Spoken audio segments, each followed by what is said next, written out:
نہیں تھا تو کیا ہوا ہوگا، پھر فرض کر لیا کہ بہن بھائی کا ہوگا. ہم اس مصیبت میں کیوں پڑے جس کا ذکر ہی نہیں کہ کیا ہوا تھا، اتنی اس کے بارے میں اپنی طرف سے باتیں نہیں کریں گی. دین میں کہیں اس کا ذکر نہ قرآن میں نہ حدیث پاک. السلام علیکم. وعلیکم السلام. جی فرمائیں کیا پوچھیں گے؟ ٹھیک ٹھاک ہو؟ جی الحمدللہ بالکل ٹھیک ہے. جی مولانا. اچھا مولانا چلیں قرآن کریم کے حوالے سے ایک بھائی نے سوال پوچھا ہے کہ اگر کوئی بندہ مسلمان بھی کہلواتا ہو اور قرآن کریم کی صداقت کا انکار بھی کرتا ہو تو کیا ہم اسے مسلمان ہی سمجھیں گے؟ نہیں کیا بات ہے، وہ مسلمان کیسا کافر اور کون ہوتا ہے جو قرآن کو سچا نہیں مانتا؟ اگر وہ کافر نہیں تو پھر کافر اور کس کو کہتے؟ مولانا کچھ باتیں ہیں کہ ذہنی طور پر بے شک نہ تسلیم کرتا ہو لیکن عملی اعتبار سے تو ہم سارے بالکل الٹ چل رہے ہیں. نہیں عملی اعتبار سے الٹ چلنا یہ تو ہے نا کہ ہماری کوتاہی ہے، قصور ہے، گناہ گار ہے. ہم انکار جو ہے کہ کہہ دے یہ کتاب سچی نہ، یہ اللہ کا کلام ہے، نہ اس کو میں سچا مانتا ہوں، یہ کفر تو یہ ہے کہ انکار کرنا، تکذیب کی اس نے. جو مانتا ہے سر آنکھوں پر رکھتا ہے. جی السلام علیکم. السلام علیکم.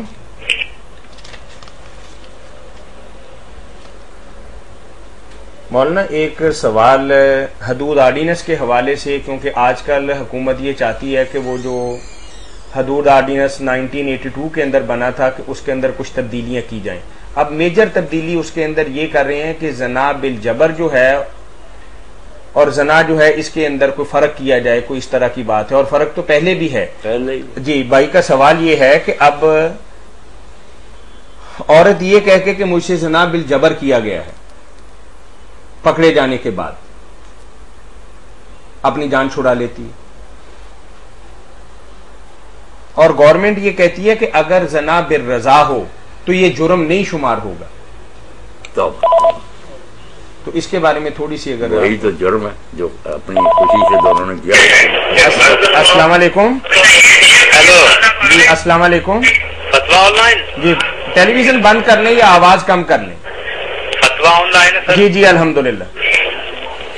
یہ آن لائن آ رہا ہے، یہ تو بعد میں نشر ہوتا ہے. جی اگلے ہفتے آئے گا نا. آج جو دیکھ رہے ہیں یہ پچھلے ہفتے کا ہے.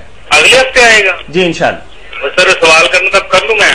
ہیں سوال کرنا تب کر لوں. آپ کریں آپ سوال انشاءاللہ. اگلے اتوار اپنے سوال کا جواب آپ سنیں گے بھی انشاءاللہ. اگلے ہفتے سنیں گے. جی اگلے اتوار. اچھا جی سوال یہ ہے کہ میرا ایک دوست ہے، ہاں ہاں وہ شادی شدہ ہے اور اس کی بیوی سے اس کی بنتی نہیں ہے. 7-8 سال ہو گئے ہیں شادی کو. جی جی وہ ان کے جس حد تک کے خلا کے چکر میں ہے. جی ٹھیک ہے.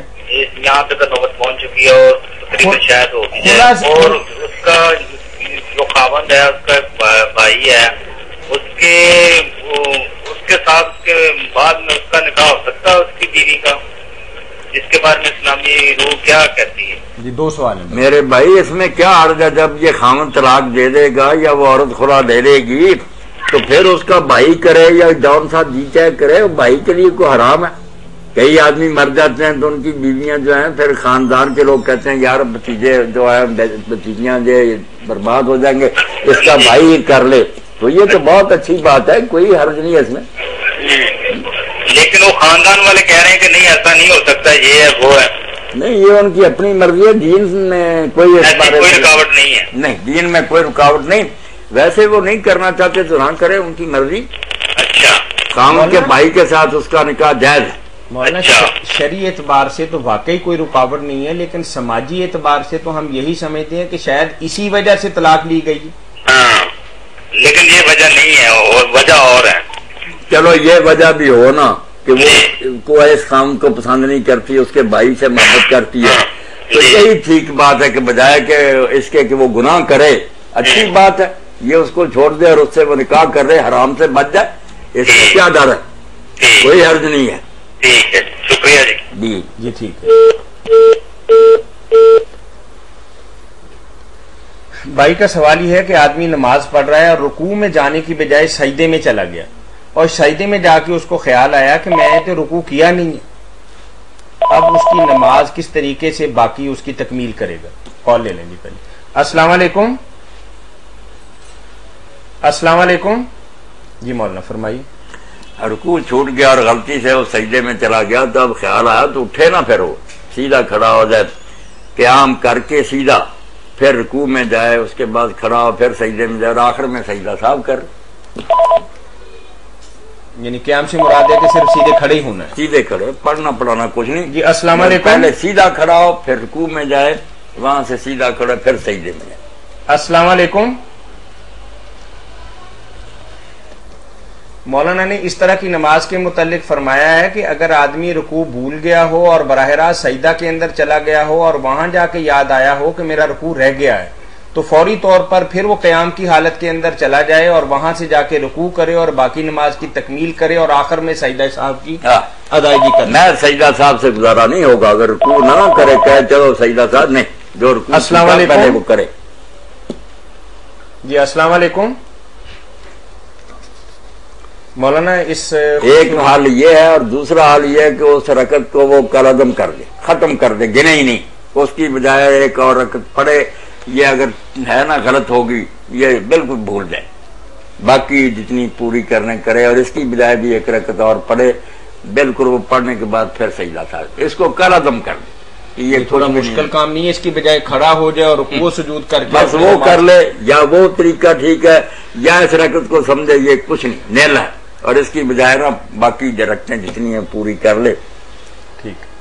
چلیں اس خوبصورت جواب کے ساتھ ہی سارے طریقے بتانے ہوتے ہیں. مولانا نے فرمایا ہے کہ اگر رکوع بھول جائے تو سجدہ صاحب کے ساتھ جو رکوع چھوٹا ہے اس کی تکمیل اور نماز مکمل نہیں ہوگی. یا تو اس رکعت کو سمجھے کہ میں نے پڑھی نہیں ہے، یا سجدے سے فوراً قیام کی حالت کے اندر آ جائے اور باقی نماز کی رکوع کے ساتھ تکمیل کر لے.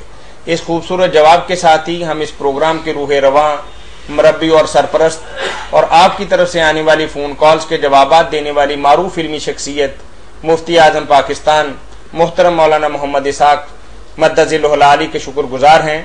اور فتاوی آن لائن یہ پروگرام ہر اتوار کے روز عصر تا مغرب آپ کی خدمت میں پیش کیا جاتا ہے.